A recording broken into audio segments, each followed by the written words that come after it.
All right, let's go ahead and get started. Greetings, everyone, and welcome to the June listening sessions for the California Truth and Healing Council.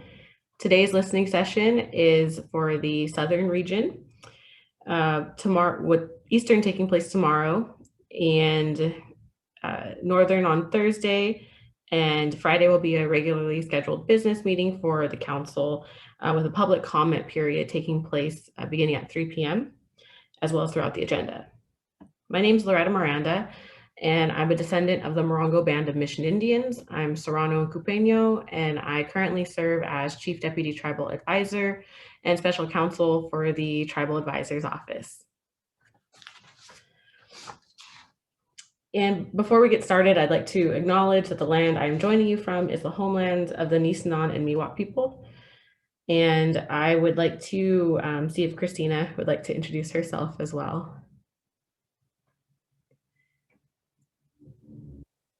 Yes, hi everyone, I'm Christina Snyder. I'm the Governor's Tribal Advisor, and I am Dry Creek Pomo, and I'm joining you from the ancestral homelands of the Patwin peoples, and I'm excited to discuss everything with you today, listen, and engage on this really important topic. Thanks, Loretta.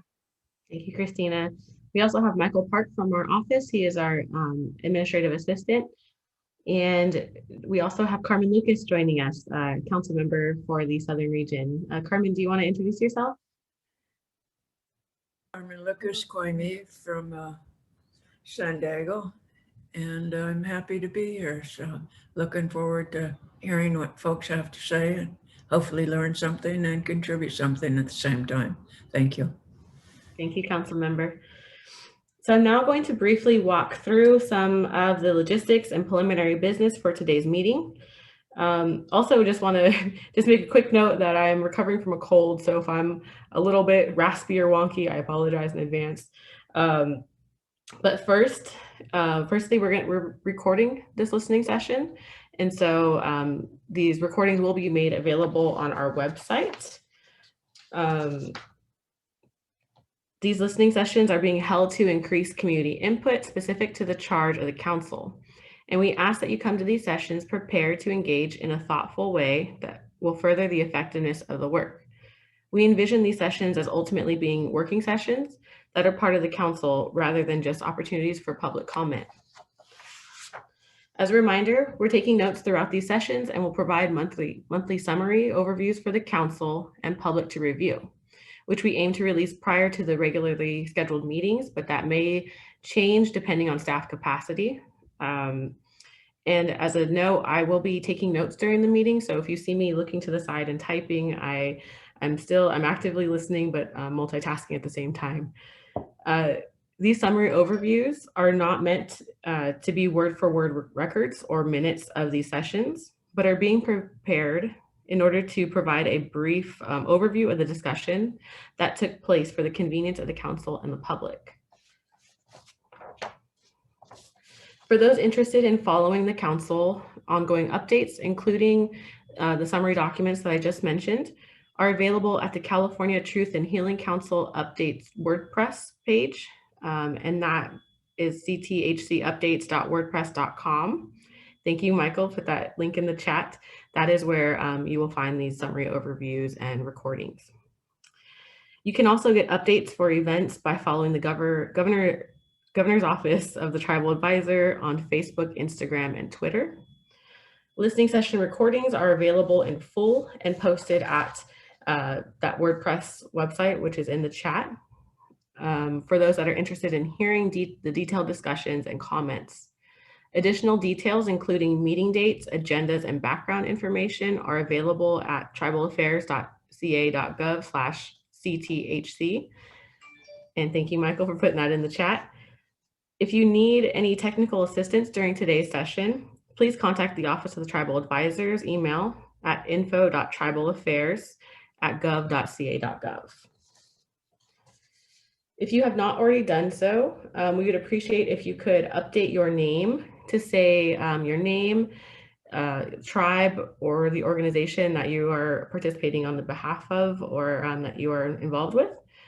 And when we get to today's discussion portion of the meeting, we would appreciate it if everyone could go on cam if possible. It feels nice kind of seeing everyone's face, but definitely it's not mandatory. But if you would like to turn your camera on, that would be cool. At any point during today's listening session, you can ask questions by using the raise hand function or simply unmuting your line. If you're using the Zoom app, you should be able to raise your hand using the app controls, but you can also use Alt-Y in Windows and Option Y on Mac to raise or lower your hand. You can also directly message me, Christina, or Michael, or the group as a whole if you have with any comments that you have, or let us know that you have a comment, and we will either read it into the session or call on you. We are also saving the chat afterwards and using that to help compile those overview documents. If you have called in, you can unmute your line by using *6. You may also email any written comments to the info@tribalaffairs email address, which Michael also put in the chat. Once COVID-19 restrictions alleviate, we will have listening sessions. We aim to have listening sessions both via Zoom and in-person meetings throughout the state in the 4 geographical regions. In anticipation of this, if there are any community gathering locations that you recommend, or if you would like to host a session, please email that info@tribalaffairs email address to set up any on upcoming listening sessions. And now, before I begin, I'd like to remind participants that all of our council members, Christina and I in the Office of the Tribal Advisor, who are staffing this work, and many of you are members of the victim population in need of collective healing. So we ask that you engage with the council, our office, and each other with respect and with your whole heart in the healing mindset. Many of us doing this work are navigating systems that were not built for us to make change that was never contemplated. This in itself takes an enormous amount of patience and emotional integrity, and we are all doing our best to make strides in these spaces. So again, thank you for joining us, and I will begin. We have a brief presentation lined up before opening up the discussion portion of today. And we want to provide this or walk through this PowerPoint just because we know that people are joining that might not have any familiarity with the council or just want to get up to speed with any updates. Before I launch the PowerPoint, I did want to ask if there's anyone that would like to introduce themselves. Please feel free to do so at this time. And again, it's not mandatory, but if you'd like to introduce yourself while I get the PowerPoint set up.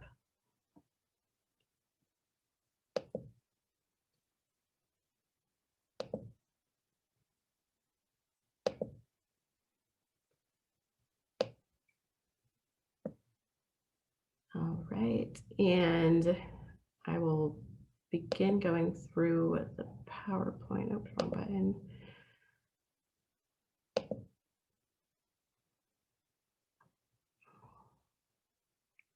Slideshow, that is what I want.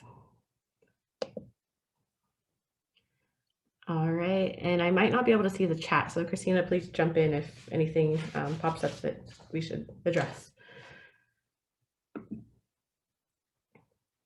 So today's agenda, we will be going through an overview of the council and its charge. We'll take a look at the June council meeting agenda, go over any updates, and then we'll have a listening and discussion section, and then the questions for the public. These questions are available on our WordPress in a fillable form. We have a Google document that you can input your responses, and it's anonymous. Maybe I have too many screens going on. Let me move this over. All right. So what is the California Truth and Healing Council? The California Truth and Healing Council is a council made up of representatives from California Native American tribes charged with bearing witness to, recording, examining existing documentation of, and receiving California Native American narratives to clarify the historical relationship between the state and California Native Americans in the spirit of truth and healing. The council will submit a final report of findings to the governor's office by 2025. This final report should reflect a holistic understanding of the historical relationship between California Native Americans and the state. The final report may also make recommendations aimed at reparation and restoration and consider how to prevent similar depredations and/or policies in the future. The council is organized under a charter and is made up of voting members and can include non-voting members. There are 12 voting members from each of the 4 regions, with 1 seat for a non-federally recognized designee in each of the regions. Each region also has an alternate voting member to ensure quorum for action. The council welcomes and encourages all available methods of public participation. Participants are encouraged to attend and observe all meetings of the council, with the exception of any closed session proceedings. We do not have any on the agenda at this time, but that is an option for the future for council meetings. The public may also submit written statements to the council, make oral statements and testimony to the council, participate in interactive dialogues, panel discussions, and informal meetings, organize and host affiliate events on issues relevant to the work of the council, and join the work of the subcommittees. And we'll get into which subcommittees have been formed shortly. This is just a visual representation of the structure of the council, where your voting members, non-voting, and then public participation. In terms of tribal consultation, if you are a California Native American tribe, our office is seeking to begin in-person consultation meetings where your tribe is comfortable, beginning tomorrow, June 16th. As you all may know, today is June 15th, which is the day for reopening the economy of the state. So please reach out to our email address, which is also in the chat, if your tribe is ready to meet in person. We are flexible about the method and mode of these meetings, and meetings will be recorded and transcribed. Tribes may share as much or as little information as they're comfortable with. Outside of tribal consultation, the council and tribal advisor's office are available to meet with Native American individuals, and organizations and groups at their request. This is an overview of the council meetings that are happening throughout this year. So currently the council is meeting on a monthly basis, and it's virtual until we have further guidance issued from the state for the duration of 2021, or until the council decides otherwise. And these meetings are to set up the foundation for the council's work. And the next meeting is happening this Friday, the 18th, and then in July, the July 23rd date, August 20th, September 17th, October 22nd, and November 19th. And again, those meetings happen from 1 to 4 p.m. And we have a hard cutoff at 3 p.m. To allow for 1 hour of public comment, but there's also public comment throughout the agenda, but we reserve that last hour as well for public comment. And this is an overview of the agenda for this Friday. So we'll go through having a welcome and a roll call and traditional opening, and then approval of the minutes, council member updates, public engagement and public relation guidelines and process draft review, council member code of ethics draft review. And we'll be doing these in a similar fashion where we share the document and then work through any revisions. And the next item would be the budget update and subcommittees. The council has set up a couple of subcommittees. So we have the partnership and funding subcommittee, which has not been staffed yet. So it's anticipated that the council will discuss staffing that subcommittee. And then the council will be considering various other subcommittees, one being disenrollment, the other recognition, and then an education subcommittee with 2 different focuses, one on K through 12 and one on higher education. Also considering an elders committee, and then we have a space on the agenda for just other committees that have come up during listening sessions or that the council is interested in setting up. The 11th item on the agenda is contracting principles, and then we'll have an item for public and community engagement input, next meeting dates, and public comment. This is a pretty robust agenda, and like I said, we had that 3 p.m. cutoff, and so some of these items may be carried over to the next meeting. As far as updates to the budget, so Due to the budget impacts and uncertain outlook of COVID-19, the 2020 to 21 enacted budget included $100,000 annually through 2024 and 25 to support the following activities of the council. Stipends for council members to attend council meetings. Tribal appointees to the council will receive a stipend based on their experience, knowledge, and unique circumstance. Another item that was covered under that budget was providing culturally appropriate wellness services for quarterly meetings. Wellness services from a culturally appropriate psychologist or provider at the regional meetings to provide Native participants with tools to process and heal from ongoing historical trauma. We recognize that these conversations will, they bring up a lot of trauma and want to have someone there for supportive services to help, work through and carry on in a healthy way. The third item is live streaming meetings and transcription of meetings and consultations. And this is to provide and preserve public access to the primary materials for the final report and appendices. The council will live stream and record and transcribe its meetings and will audio record and transcribe consultations. The May revision to the governor's proposed 2021-22 budget includes a requested additional $350,000 annually to bring that total up to $450,000 throughout 24 to 25 to support the work of the council.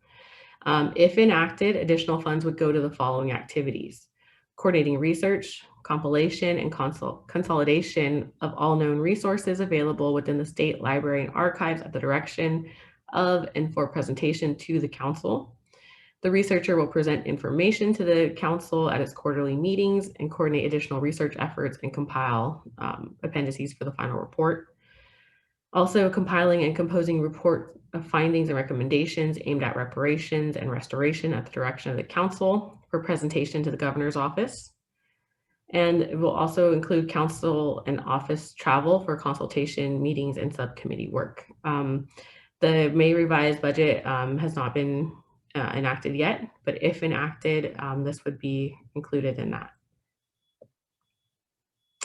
So as far as updates for the subcommittees, so the council has created an academic partnership subcommittee, and that committee has met and recommends targeted outreach to academic partners to refine its approach. The subcommittee is developing its mission and vision statement. The council also created a youth council subcommittee, and that committee has met and seeks additional community engagement to address outstanding questions. There's also a funding partnership subcommittee that's been created but has not yet been staffed. It's anticipated that the council will discuss staffing at this upcoming meeting. And each of the subcommittees met and had some questions that we'll get into later on, specifically to these subcommittees. So as mentioned in the agenda, there are other subcommittees that are currently under consideration. Disenrollment and recognition. Initially, we had this in one subcommittee, but after hearing feedback from the listening sessions, have decided to perhaps approach this as two separate subcommittees. There's also an elders committee up for consideration, and again, that education one. And so I realized I didn't mention it earlier, but there is a way to kind of minimize the PowerPoint. If you look on your screen, there's like a line between everyone's faces and the PowerPoint, and you can actually click on it and move it to the left if you want to see people's faces more than the huge PowerPoint. But I'm going to actually stop sharing at this point. And this part of the agenda, we wanted to have space for discussion that's not necessarily us going through our questions. We want to reserve at least about a half an hour for that. But wanted to first ask Councilmember Lucas if you have any specific questions that you have of this group, if you'd like to go ahead and ask those now. I'm not sure that I do have any questions at this point. I'm still kind of feeling my way through as far as understanding all of the issues. I recognize this is an enormous complex undertaking. I do find it curious, and I don't know that this is the appropriate time to bring it up or not, but I noticed that there's another organization that's trying to document the slavery that has happened in the state of California. It seems to be almost identical to what this committee wants to do and hopefully achieve. I would hope that in that process, we don't lose sight of the indigenous people of this state and of this nation. I know too, not from personal experience, but certainly from the history and talking to many old folks, that our folks were put into slavery and sold as well. So I'm hoping that that doesn't get lost in the mix of all of this type of stuff that seems to be going on at this point in time. I hope that makes sense, but that's the one issue that I am concerned about. And to clarify, is that the was it the reparations committee? Yes. Okay. I see Christina has jumped on camera. Go ahead. If you have, go ahead. I don't have much to add. I know that we have some folks in the governor's office who are keeping track of those efforts. So we'll make sure to work with them to make sure that the Indigenous experience is incorporated into that space as well. Because I think at this point, it's been largely the African-American experience. And so point well made, and we'll make sure that they're thinking about that too.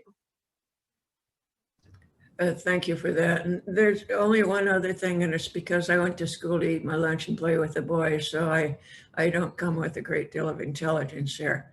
I would like to know, I noticed in all the documents that I've been reading that you're referring to the public, encouraging the public to participate. I'm wondering, are you talking about the entire public of the state of California, regardless of their ethnic background, or are you talking about the Native American public within the state of California? I think we have an initial focus on the California Native public, but that also in our previous consultation and listening, it was important to a lot of the community and the Native community that the general public be involved as well, because of both. There's people who are descendants, and then there's people who are benefiting from that legacy that maybe are newcomers to the state, but that there's value in everybody being a part of this as kind of also a community healing experience.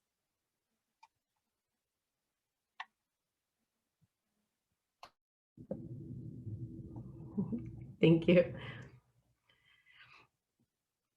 And so I wanted to just provide a space if anyone has come here that has something specific that they want to talk about, or any comments that they would like to share, want to provide a space for that. Or if you just like to introduce yourself, you can either put it in the chat or unmute yourself, but wanted to provide that space. So if you have any comments you want to make, or you want to start a discussion, please feel free to unmute yourself and do so.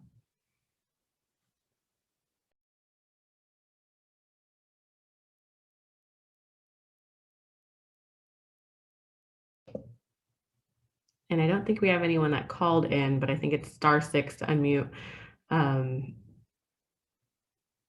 if we don't, if nobody has like any comments that they want to make at this moment, we can start going through the questions.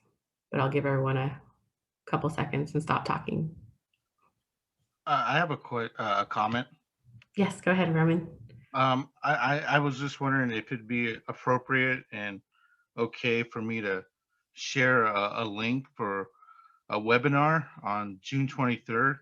It's going to be from 6 to 7, and myself, in conjunction with the ACLU, are going to be sponsoring a webinar to try to educate our local community with regards to the word squaw and how it impacts the Fresno County residents in which that valley currently resides in.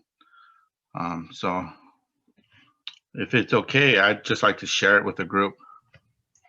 Yeah, you can definitely share the link in the chat.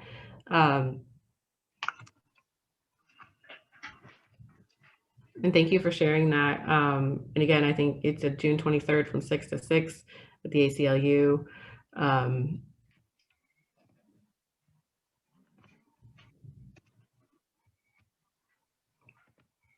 does anyone else have any specific comments or questions? I see Rebecca, you've unmuted. I've unmuted, yes. I was on the call yesterday, but I kept raising my hand and it got mixed up. It was coming up under a different person's name.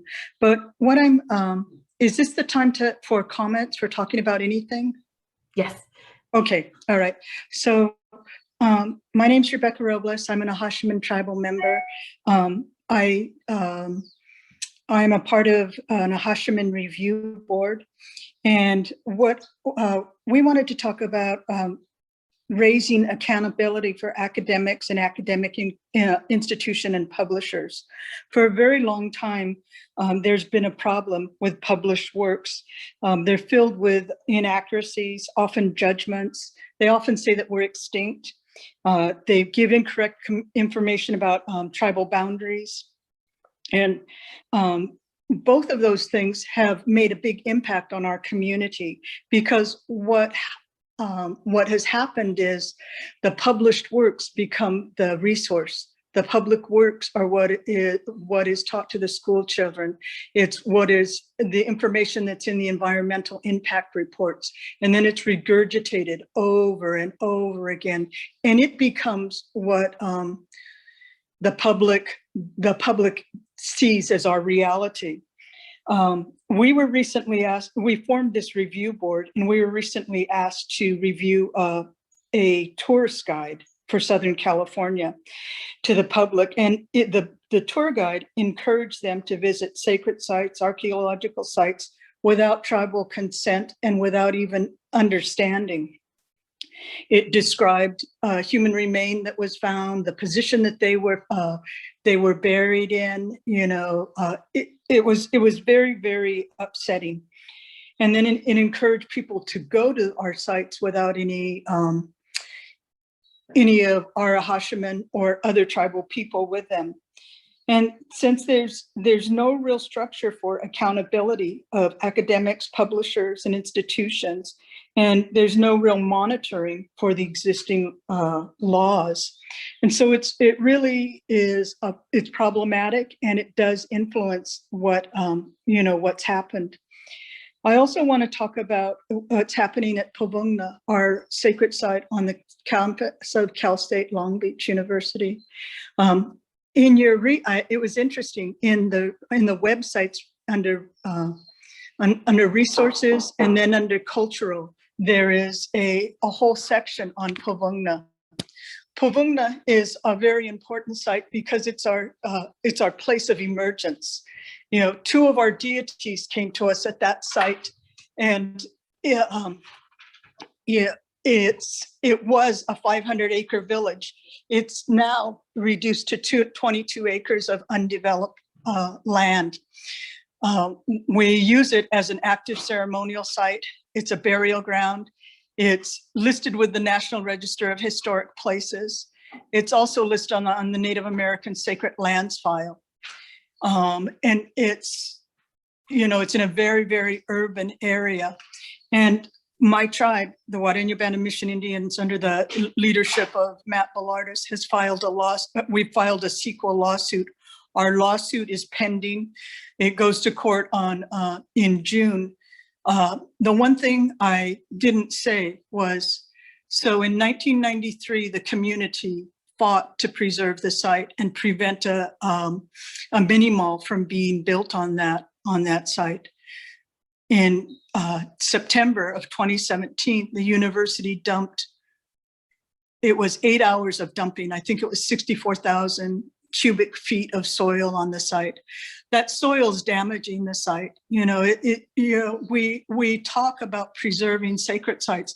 If we're unable to preserve Pavungna and restore it, you know, a site that has all that protection, being on state land, being on the National Register of Historic Places, being listed with the Native American Sacred Lands file, having all this support, you know, then we're in, it's a very dark day. So I'm asking for several things.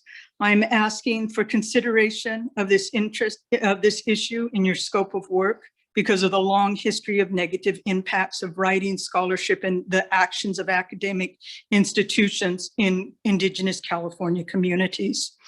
I'm asking for real structures of accountability for responsible ethical scholarship. I'm asking for help with the preservation of Puvungna. And I want to thank you all for this good work that you're doing. And, you know, this is what I see. This is our time as California Indians to really seek and attain justice. Thank you. And I'll put my contact information in the chat. Thank you for those comments, Rebecca. I see Councilmember Lucas, you are unmuted, so I'll go ahead and mute myself. Yeah, I'm sorry, I'm a little bit hard of hearing, but I'm assuming you told me it's all right for me to share some thoughts. All of those, from my perspective and the work that I've been doing are extremely right on. And I have had personal experience where somebody might engage me with a conversation and I might find a document later where I've been quoted and misquoted. I find that really offensive if you're going to quote somebody, why you wouldn't put that as a draft before that person to make sure that that information is correct. I've found over the years, once it's in writing, it becomes gospel. And I think I said something a couple of weeks ago or a month ago, I heard something on the radio that I just thought was so right on, and I wished I knew who said it, but I've been quoting it, and it goes something like this: we believe what we don't know to be true because a so-called expert said it was so. And that's been very, very true from the field of academics, the field of cultural resource management. They write extensive reports without letting the Native Americans review those reports, and there's a lot of interpretation that goes on in those reports that becomes gospel. And there wasn't one conversation, honest conversation with the Native Americans of that area involved. So for me personally, that's an area that really needs to be looked into and corrected. So thank you for bringing that up.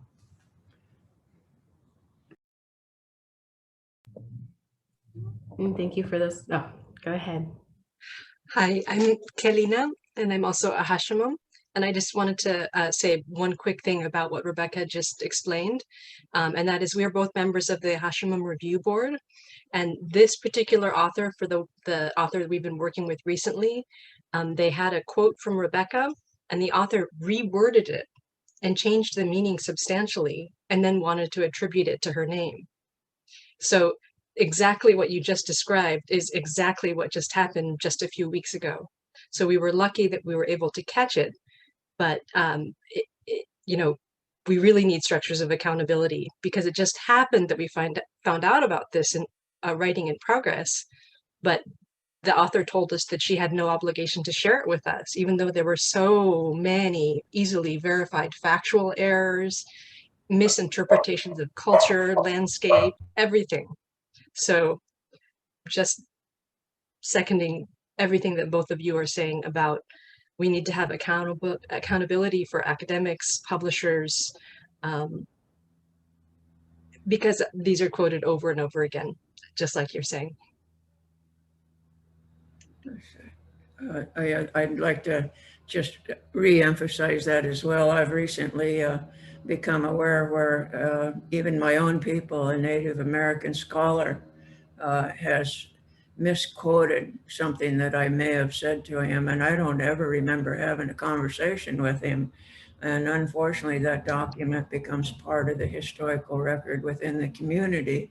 So it isn't just academics per se, you know, it's also our own folks that are out there representing the community as academics or somebody who's supposedly in a position of knowledge. That bothers me very much. I think we owe each other the courtesy of running a draft past that person if you want to use what they had to say. I think most of us would be happy to have somebody quote what we had to say. I certainly would. I said, wow, somebody thinks I had something to say that's worthwhile. So yeah, I think those issues are very important and a matter of character and principle. So thank you. Thank you, Council Member, for your comments. I did want to, I see we have a hand raised from Debbie Nishimoto. And apologies, I'm not very good at monitoring the hand raises, so please feel free to unmute yourself. Yes, I will. So first off, I am not Japanese. I just have a Japanese last name. So sorry for the confusion.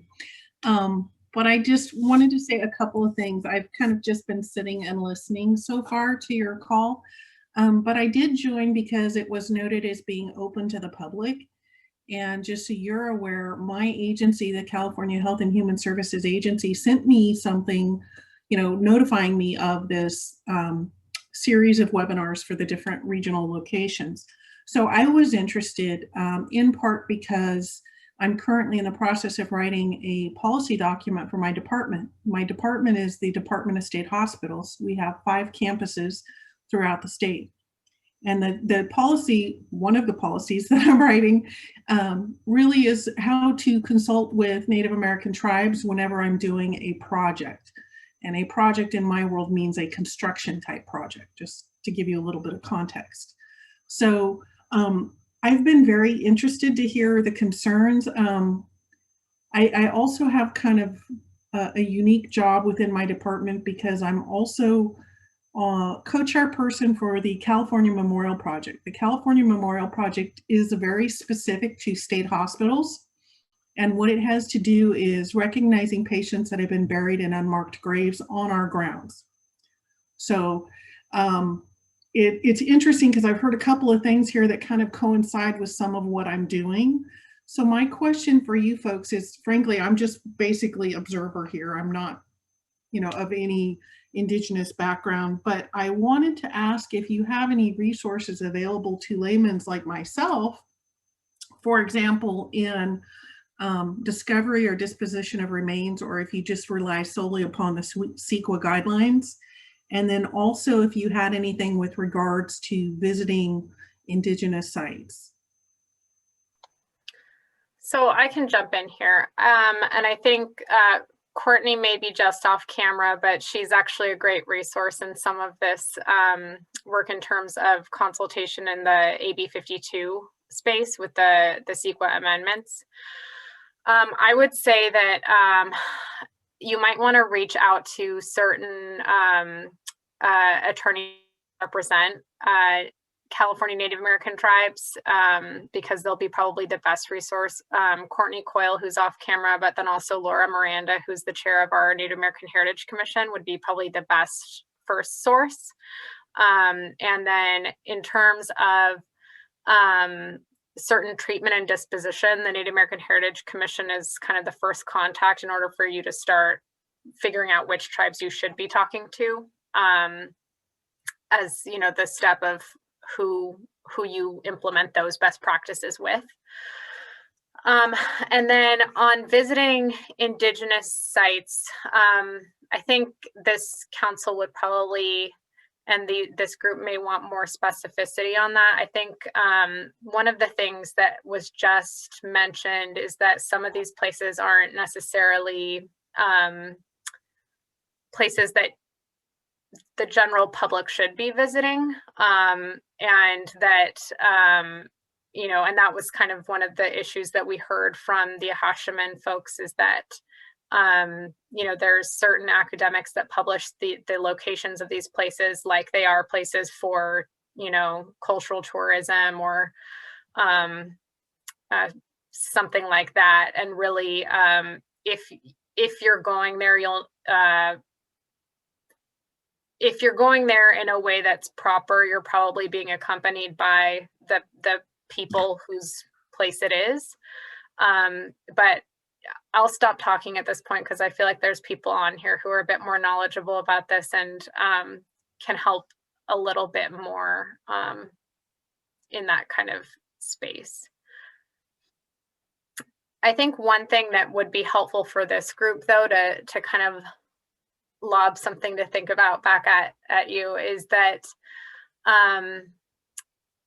you mentioned something about people who are buried in unmarked graves at state hospitals. And I think that understanding the extent to whether there's Indigenous populations in those spaces, I think, and any data you have on that, I think would be enormously helpful to this council.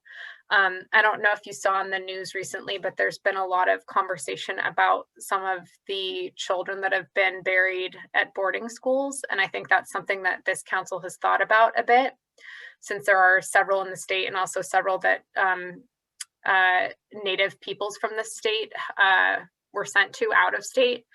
But I think that, the hospital issue, given sort of the disparate health outcomes of Native people in California, I think would be helpful for this council to know if there is more data. I'll just speak to that really quickly, and hopefully this won't take much time, but I do know, for example, that we do have a chief buried at one of our state hospitals, which happens to be Patton State Hospital, which is in San Bernardino, right near the San Manuel tribe. But I don't know if he was actually a patient of our state hospitals or not. A little background for state hospitals. At one time, we served a very diverse population, which was basically anyone that the public didn't feel they could care for. They went to state hospitals. Now we serve a very small segment of the population, and it's just the mentally ill, typically those that are forensically or privately adjudicated to our custody or to our facilities. So it's very different now than back at the time when people were actually buried on our grounds. So that was kind of one of my questions. And you're probably thinking to yourself, why would a chief have been buried there if he wasn't a patient? And I'm not sure I have a good answer for that, except that I know that he had relatives that worked at the hospital until very recently. So there was kind of a history of, family within that area. As far as like knowing anything cultural about our patients that have been buried in our cemeteries, that's very unusual. We actually don't have that data. So I'll apologize in advance for that.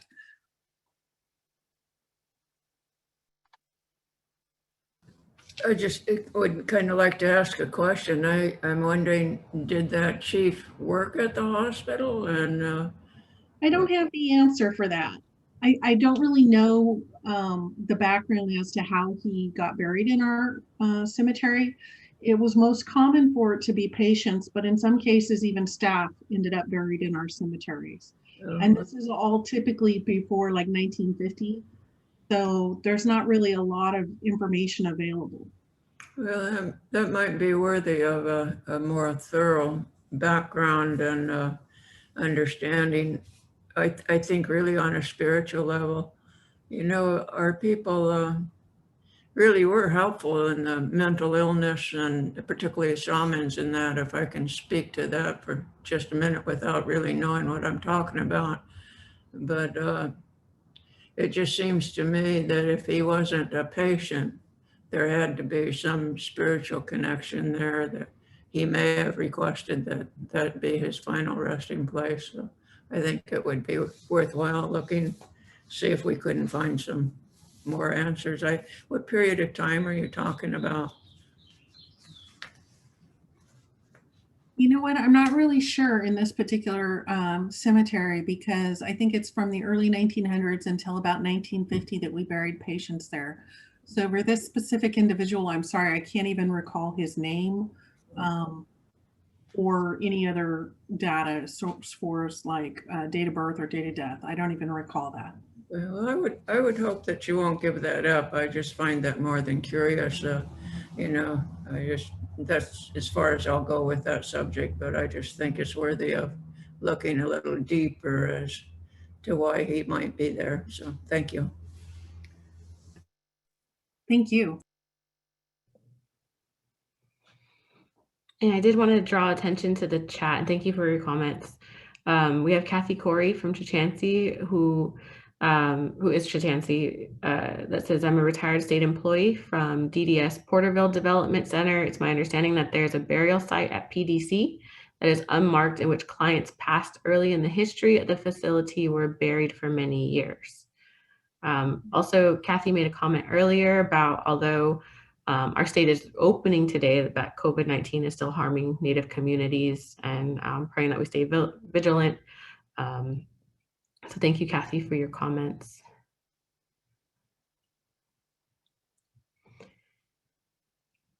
Would anyone, let me check to make sure there's no hands raised. No hands are raised. Does anyone else have any just general comments that you want to make before we get into the question and answer or just question portion of today's discussion? I do see that we have someone new that dialed in, and just want to remind you that to unmute your line, it's *6. But if anyone has any comments, please feel free to jump in at this time.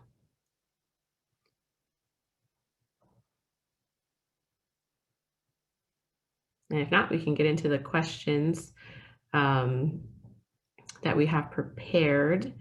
And again, so when I share my screen, you can use the little line in between the PowerPoint and your faces and move it over if you want to see folks instead of the questions really largely.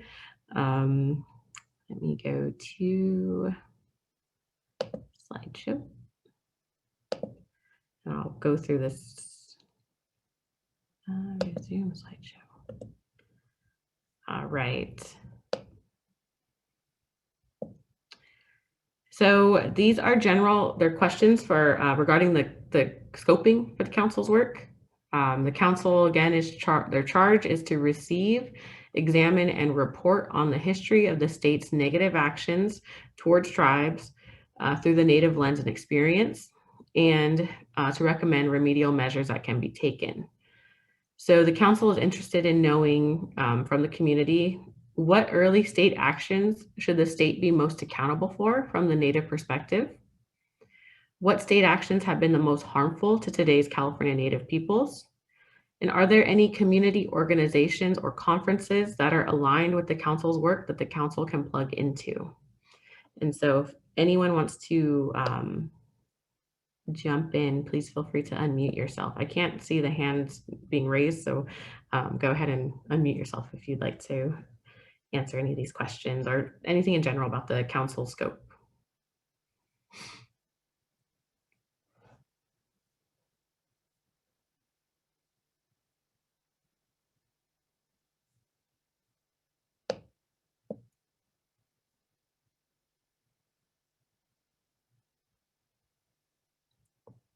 And even if, so as far as like what state actions have been most harmful to today's Native peoples, even if you think that it's something that's commonly known, please feel free to jump in and make a comment so we can capture those. I'll just mute myself. I hear someone's unmuted. Hello, can you hear me? I can hear you. All right, Ken Woodrow, Wakasaushi Indian Tribe, Western Mono. I was on yesterday's Zoom also. We're talking about boarding schools. I do see there is like a tri-sector here, county, state, and feds for boarding schools to send my tribal members away to Nevada. Are we going to be talking about that? Because that's a big issue in Canada right now.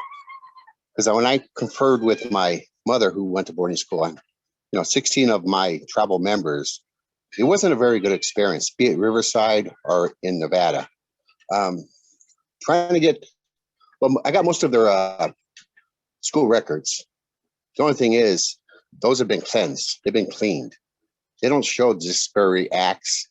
My mother ran away 3 times. There's nothing unrecorded of her doing that, and what happened to her after that. I also, conferred with them about the children. Not only did it happen in Canada, it was brought to my attention by my mother that it more than likely happened there. And who's really ultimately responsible for bringing our children to Nevada, my parents. I'm at a loss here. It seems like anything I find has been cleansed. They've been cleaned out. Anything, Riverside, Carson City. I don't know if I think there's another council handling this. I don't know who they are, if it's for the state or if it's a private organization. I was hoping to get some sort of linkage to that. Also, the Public Law 280 dealing with California allotment lands. The state of California has something to say on Indian trust lands, if it's not part of a fairly recognized, if it's not a tribal land. Being an heir to one of these, I find it really hard when one of my relatives marries outside a non-Indian, that land turns to fee patent, it's taxable land. So right now, it's like 50% of my grandfather's allotment land is held in a fee patent, which is no longer a classified Native American land. It's really hard to understand how the state controls that probate. I guess I got to read more records to find out how that was decided. And also public schools, 3 schools were built for my people because they could not attend public school because they lived on tax-free land. But I see there's another thing going on here, federal, state, and county. They all had jurisdiction. That's what I'm looking at. We are a signature tribe to 2 treaties. A reservation was created for us, but we never laid there. We never went to it. It's 40, 50 miles away. We stayed within our village area till the 60s, 1960s. And I really see there should be a form of state recognition, because basically all this evidence shows that we are part of a recognized tribal government. But being 1934, everything changed. We already had our Indian homesteads, our Indian allotment lands within our treaty area. And that's where I'm at a loss is. I'm trying to figure out how to approach the state and create a state recognizing process for us that sign treaties with the state. And that's what I'm hoping for, is some form of state recognition besides CEQA. Is anything going on in that area? Are you guys looking at state recognized tribes like they do in the southern states of the United States? I'm done. Thank you for your comments. I know this is a lot. Yeah, I was sorry. I mentioned earlier I'm recovering for a cold, so you can see my thought process going pretty slow here. But as far as boarding schools, I think as you mentioned, jurisdictionally, that this is something that the can examine, and I think right now it's timely, given the discoveries in Canada, but that yes. Council can take a look at that, and so that will be shared with them. And then as far as state recognition, that comment has also been captured as well. The state of California does not have a mechanism, but appreciate you sharing those comments. And I know that you're anticipating, answers, and so I apologize for being non-responsive to a lot of these, but this is a space where we are wanting to hear what these issues are so that the council can use that to inform its scope, but right now those answers aren't going to be something that's immediately available, but that that's the purpose of these listening sessions, is to get this kind of information out and from the community so that the council can look deeper into these issues. So definitely appreciate you sharing that. And again, apologize for being kind of non-responsive. I don't have the answers right now, but that is very, much appreciated. And Nice. then Loretta, we've got in the chat, Janelle has said the state-sponsored genocide, land grab, and subsequent cultural erasure were some of the most horrific and negatively impactful atrocities the state of California needs to take radical accountability for and make amends as much as possible. They need to give us our land back. Thank you for drawing attention to that. And thank you, Janelle, for those comments. And do we have any other comments on the scope of the council's work or any community organizations? I see we just got one from Kathy Corey in the chat. It says the taking of our children and adults to become servants, aka slaves in California, as supported by early California law. The bounties placed on the heads of our native peoples, also legitimized and encouraged by California laws, and the removal of our people from their traditional lands and sacred sites are both cultural and actual physical genocide. These factors contribute to the generational trauma, including tribal disenrollment that exists in California Indian country today. Thank you, Kathy, for putting that comment in the chat. And again, I'm saving the chats afterwards, and that'll be used to put in our report that will be presented to the council. Thank you.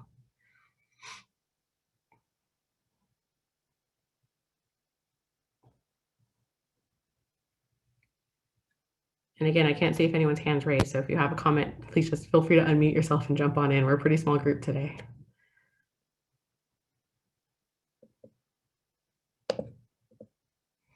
All right, let's move on to the academic partnerships.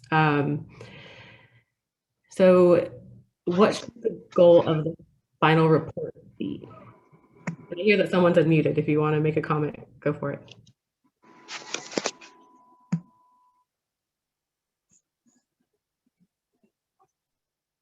All right, so getting to the academic partnership portions of the questions, what should the goal of the final report be? How should the council frame its research agenda? How can the council be most inclusive in incorporating research and narrative into this work? Are there preferred academic partners that the council should be speaking with, or conversely, academic partners that the community would not recommend that the council speak with? How should the council archive testimony it's received, and where should that data and information live? Are there higher education serving community organizations or conferences that the council can plug into? So I'll give folks a couple of moments to digest those questions and jump in with any comments. And I'll go ahead and I'll mute myself. And I'll just add one piece on this. Part of these questions are that the academic subcommittee is looking to get a more targeted focus group to work through some of the detail in how they move forward with academic partnerships and make some of the decisions on their research. And so the last question specifically in, are there community organizations or conferences we're filing issue area specific contact lists so that we can be more targeted in how we ask these questions. So just some clarity there.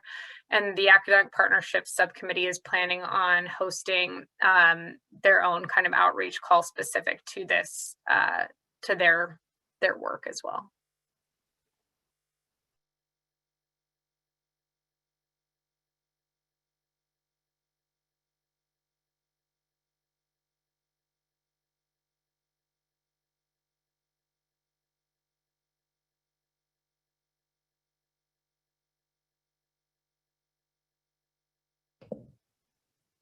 All right, and I see Janelle, you have a comment in the chat. The goal of the final report should be to create a supportive structure, legislation, educational standards, plans to return lands, grants to Native American projects, students for college, etc., and definitive steps with deadlines towards amending the issues brought to the council by Native peoples. Thank you for that comment.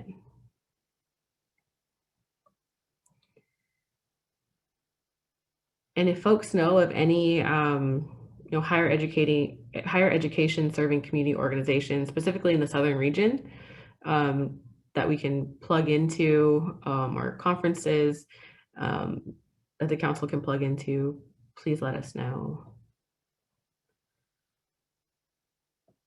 or not specific to the Southern region, anywhere.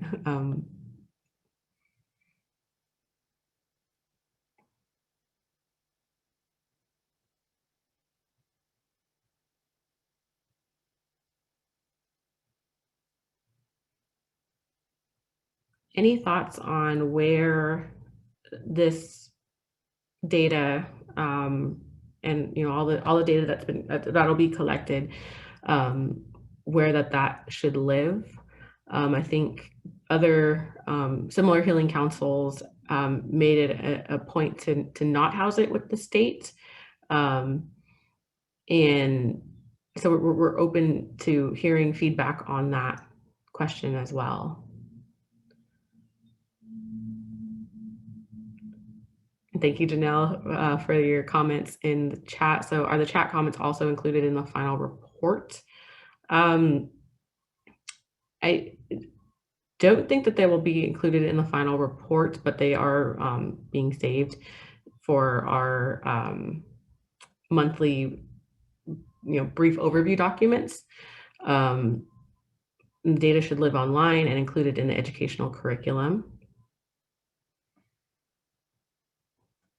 Also, there's a comment from David that says, have the grandmas and clan mothers been consulted? Also, traditional ecological knowledge practitioners, they should be, thanks. And if I could ask if you could unmute yourself about the grandmas and the clan mothers been consulted, and see if we can get more information on that piece.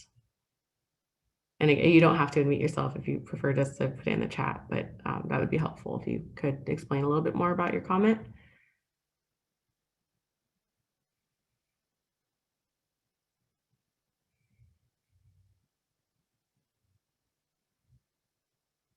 I think to address that in general, okay, I see that you can't talk right now. To address in general, so the council, this is a huge undertaking, and it's also dependent on community input, and that everyone, the Tribal Advisor's Office, we are tasked with consulting with all of the California Native American tribes regarding this project, and also open to consultation with individuals or organizations. So we can definitely do that. And I see Christina has come off camera. Yeah, and part of this is given the COVID restrictions and, the need to, and, Loretta and our offices care in not, potentially harming the communities that we're here to try to help.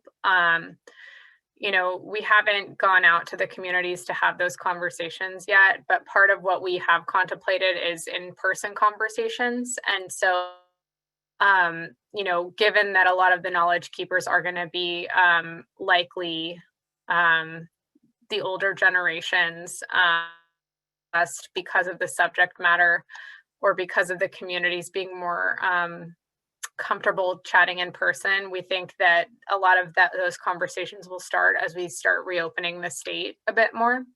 But again, as Loretta mentioned, we defer to whoever the communities themselves think should be the lead in these spaces, and that can be groups of people, it can be groups of families, it can be younger practitioners, it can even it can be even non-natives that the community trusts with their story. So really we defer to who the communities want to be their spokespeople in this space and what they want to deliver in this space.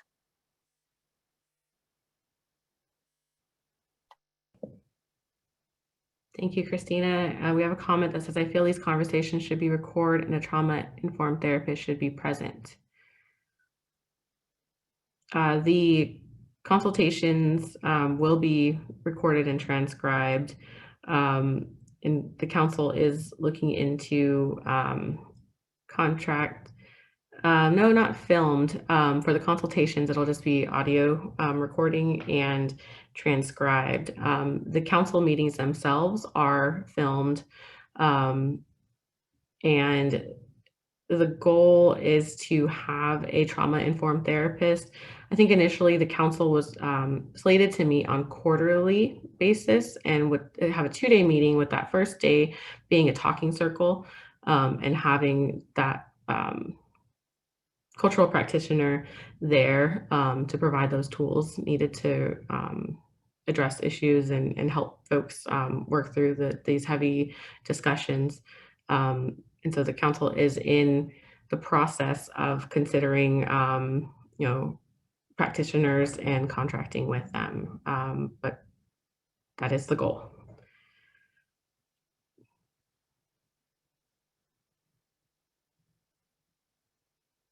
And I think I'm going to move on to the next slide, which will be questions geared for the Youth Council.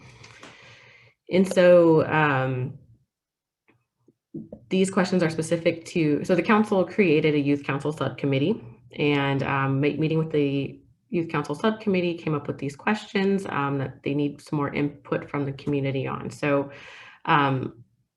Christina and I and the council, we think that we are hip and cool, but we are finding that we need to find better ways to engage with the youth and the youth population. And so would like to know which platforms and messengers that you have found that the youth really, it speaks to the youth.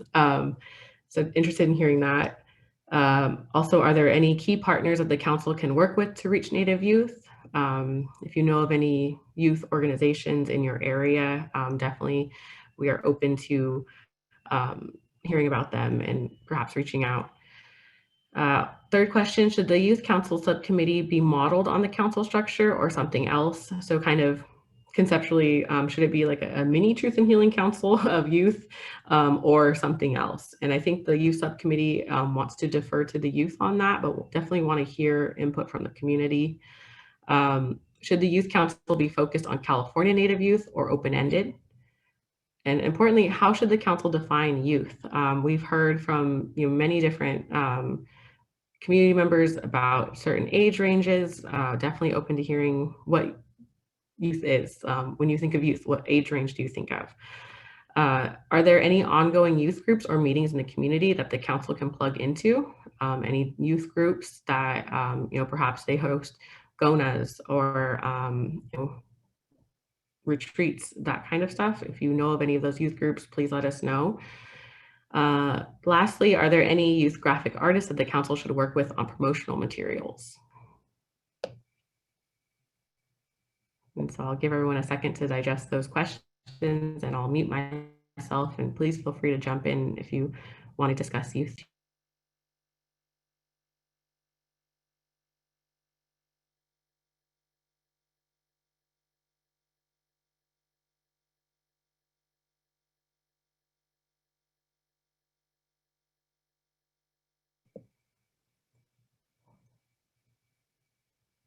We have a comment in the chat. There are some amazing young Native American people on social media platform that the council would do well to partner with and reach out to.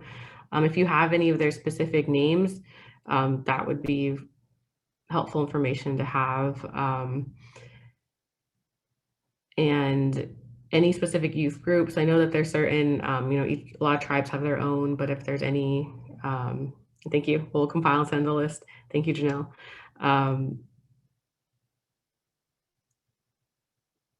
Feel free to jump on in, guys. And I mean, what is a youth? I guess that's a good open-ended question. What age do you think of? Something we heard yesterday was also, that maybe it's a couple of different age ranges because of the high school, college age, something like that. So just, if that sounds right, I'd love to hear more.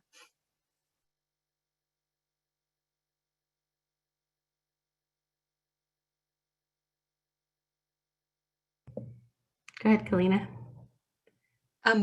Would it be appropriate, or have you thought about putting out a general call for youth artists, or do you want to more target in on ones that people that have been nominated? because you might have much more art available if you just did a general call for art from Native youth groups or youth in general. I think that we are open to that. I think if you have more ideas about detail on that, whether there's, you know, a preferred number that we would want to give for that art to pay, because we want to make sure that we are paying for people's time and effort and their unique, well, we want to support Native artists, but I think if you have ideas about if you've done that before or if there's a preferred way to do it, I think we'd love to hear that.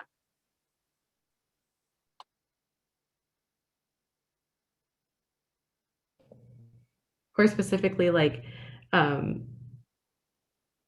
other like trusted messengers, because oftentimes when we put out our, you know, requests, it might not get to the right folks. So if there's any youth groups that we could possibly plug into and ask them to, hey, you know, can you send this out with your listserv?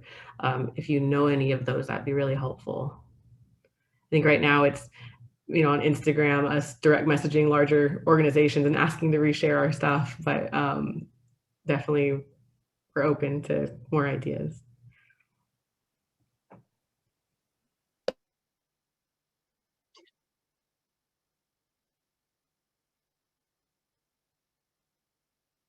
I think it depends on how much vetting you wanted to do. Like if you wanted to get an exact referral versus just leave it open and then you have to sort through much more.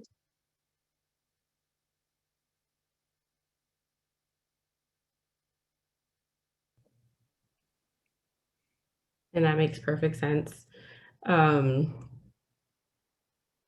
there any, does the group have any thoughts about perhaps, you know, the youngest age of folks on the youth council? I think yesterday we heard that, you know, 14 and up seemed most appropriate, but does anyone have any, you know, thoughts on whether to include like 10-year-olds, anything on the lower end of that range?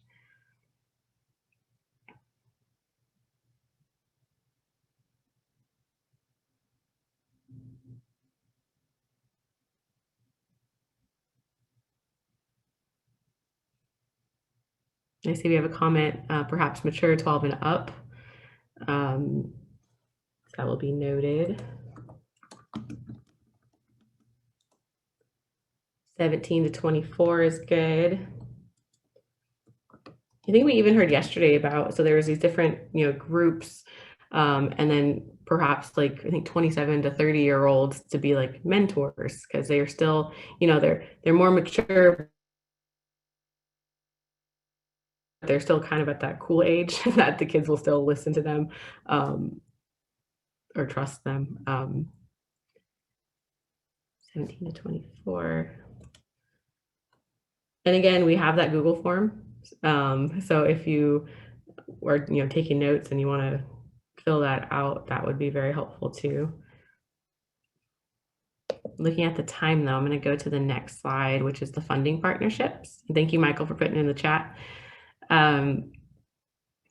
So the funding partnership subcommittee again has not been staffed, but what will be very important moving forward is to understand the needs where you know, the community needs for the work of the council that's not currently being funded. And so I mentioned earlier, you know, the funding is limited to you know, research and stipends for council and I guess what are the needs that are currently not being met? So whether those are tribal needs, organizational, or individual needs. You know, for example, in some discussions last month, we heard that perhaps youth committee, that a stipend would be helpful for the youth. So we're interested in hearing for, you know, very specific needs that we can then partner with different, you know, philanthropical organizations to request these funds. And so if there's any unmet needs, we'd love to hear that. Also, are there any recommended communication partners that the council may want to work with to spread the word? So I'll go ahead and mute myself. And I would say in the community needs, and my connection I freeze, I'm sorry. So maybe the needs are better internet for everybody, but I would say there's short-term needs, like what does everybody need to fully engage with this council? Is it, travel costs? What does that look like? Is it, a stipend for engaging with the council on a regular basis? Is it, funds for certain tribes to be able to do the research and compile their own story in order to submit it to the council? So there's the near-term needs, and then there's the long-term needs of once the recommendations, what are some things that could be funded? And I think the near-term needs are the things that we can start putting forward to philanthropy now, but just putting that out there.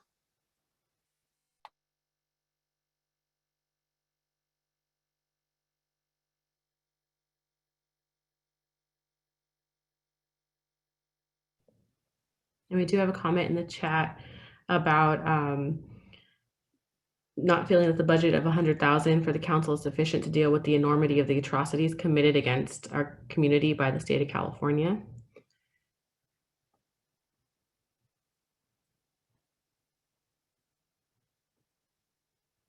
And if there's any ideas for specific funding, go ahead and jump in of just what that unmet need is. And I know that's a large question to ask, and we'll take some time.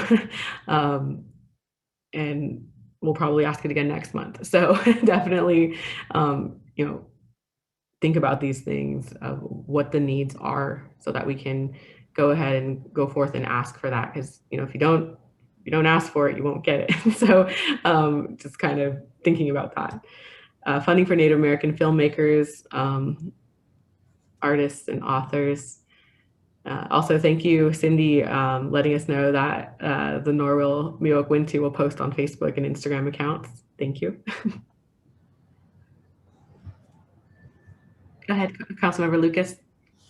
Yeah, I just want to go back to your question. I think if I heard it correctly, you're asking what the state of California was the most offensive towards the Native Americans. I think we really ought to start at the very, very beginning.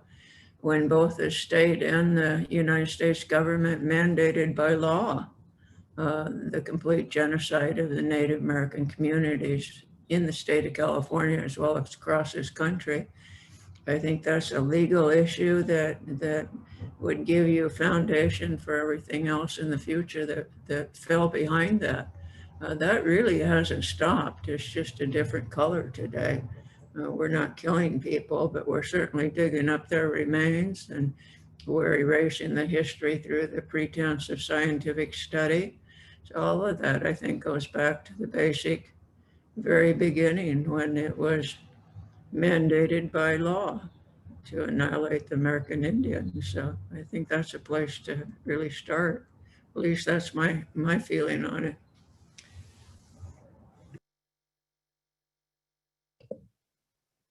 Thank you for those comments, Council Member. We have about 7 minutes left. And so if folks want to jump in about any of the questions, like we don't have to specifically talk about funding at this moment. And I think this is the last slide actually. So we can go ahead and close. Oh, I lied. We have another slide about contracting. So as I mentioned earlier, the council is looking into contracting a traditional wellness practitioner. There's also likely going to be contracts for research. So I think in general, the council is interested in, and staff are interested in, things that we should be mindful of when seeking third parties to do the work of the council. And are there any models that have worked that the council and staff can look to? And so these are just general questions regarding contracting. If anyone has any feedback, or if you, and I know we have a list going of, possible wellness practitioners, but if you have any folks that you recommend or just that we should look into, please feel free to share that with us.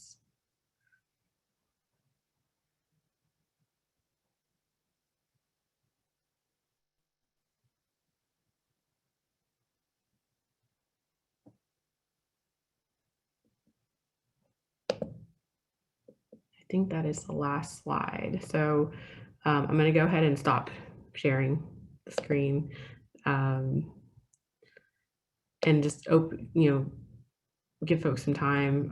If you have any comments, please feel free to unmute yourself.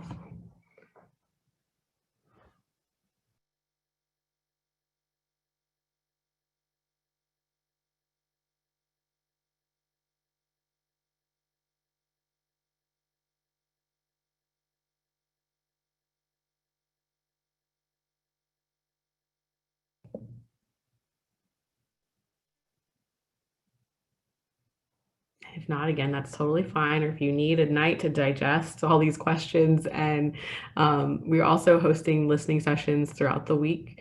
It's the same link that you used today. We have them slated at the same time for tomorrow and Thursday, and then that council meeting on Friday. Again, there's also that form to fill out. And so if you want to go ahead and put that in, answer the questions that way, that's totally fine. You can also always email us written comments. And the is completely anonymous if people aren't comfortable identifying their comments. I think it's helpful for us to know who's making comments, but if there are certain things that you'd like to say that you don't feel comfortable sharing with an identifier, we would suggest using that form.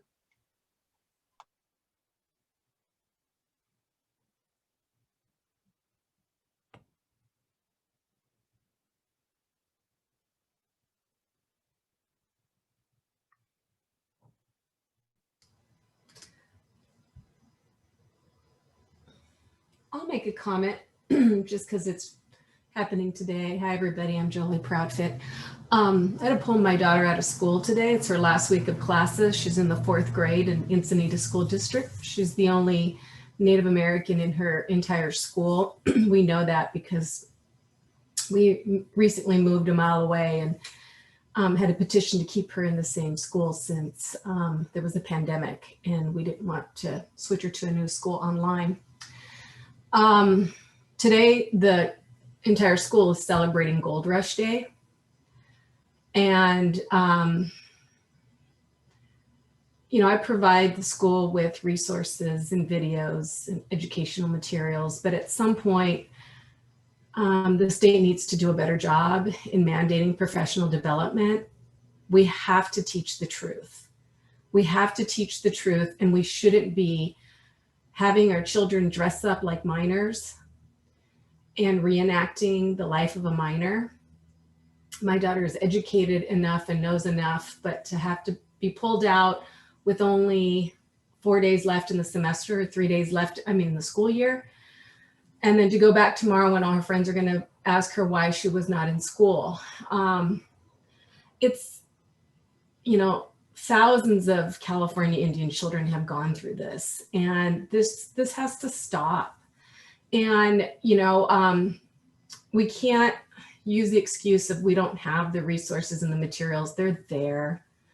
We talk to the teachers, we talk to the principals, but at some point we need some real policy shifts. And there are things that we shouldn't be doing anymore. We shouldn't be celebrating things like the mission system and genocide and the gold rush. That's the bare minimum.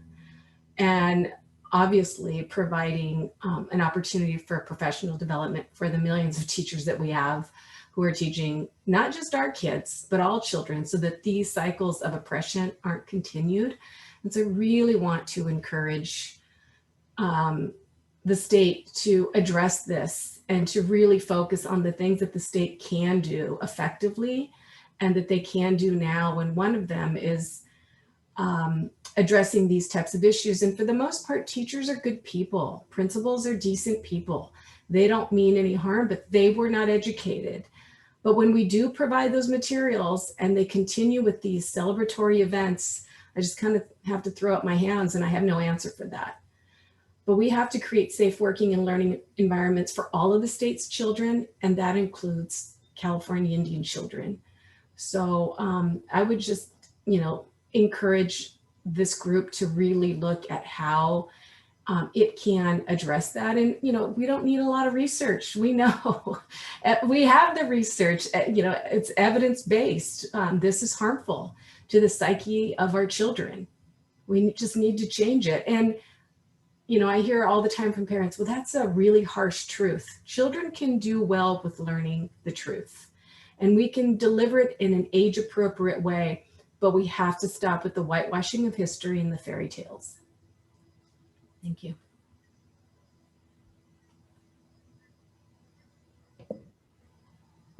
Thank you for that comment. I see that Robert Levi also joined and a lot to the educational and the curriculum, and go for it, Robert. Yeah, and to dovetail what Jolie was talking about, and I just put on the chat that AB 1554 that Assemblymember James Ramos has put through to emphasize more California Indian history in the social studies history framework for our state. Also, and again, that's my other push, is that, keep on telling you guys, and Christina, and you know this, about more Indians as educators. We either put that through Cal State San Marcos, San Diego State, Cal State San Bernardino, UCR, because again, those teachers don't know.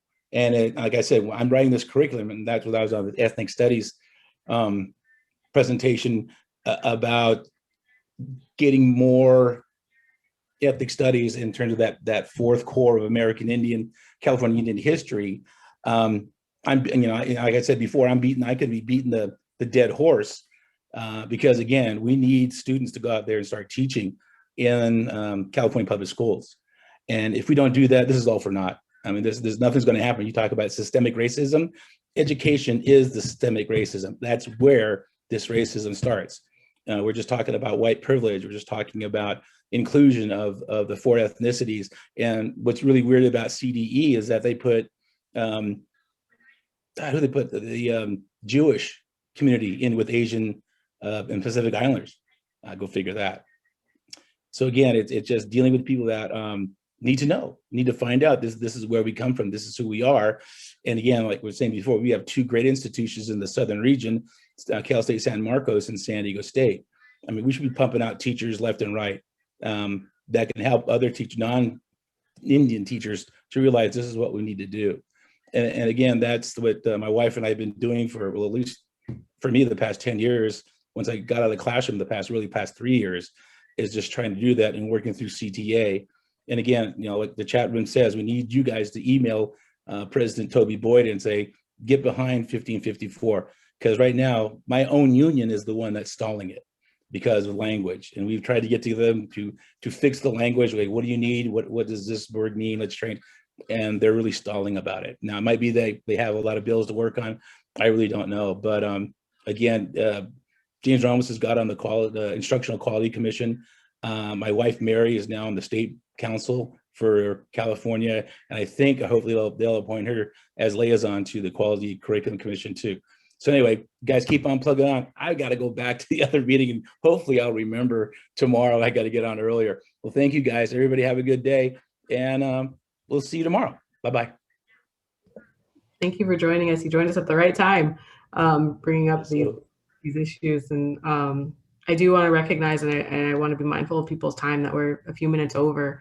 But Councilmember Lucas, if you have any final comments you want to make, I want to give you that opportunity. Thank you. Yeah, this is really informative, and I really enjoy hearing other people's comments. We're all come from different backgrounds, and we're all a product of our time and the influence that other people and places have had on us. The world is getting smaller, and it belongs to all of us. I believe the lady is correct that we have to start teaching the truth, and the truth sometimes is hard to swallow. But I think once people have a good understanding of how we got to where we are today, and understand that we are a product of our time. But we have to look at the future. We can't go backwards. But the only way we can do that is to correct some of these errors that have happened, particularly when they've just changed the name or changed the color. We still have to recognize that there is some injustices that continue to be called out and need to be corrected.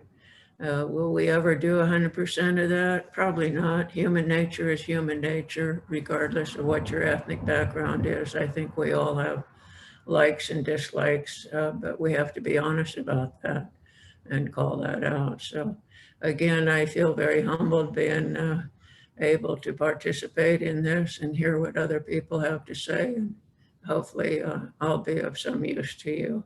I don't know, I'm old, so I do have 86 years of living experience. So someday we'll share that story with you as well. I wish you all well, and thank you. Thank you, Councilmember Lucas. Always a pleasure having you in the listening sessions. And thank you all for sharing your comments and thoughts. And again, we're having these throughout the week using the same link. So if you didn't get a chance, or if you think of something tonight that you want to talk about tomorrow, please join us. And have a good day, everybody. And thank you.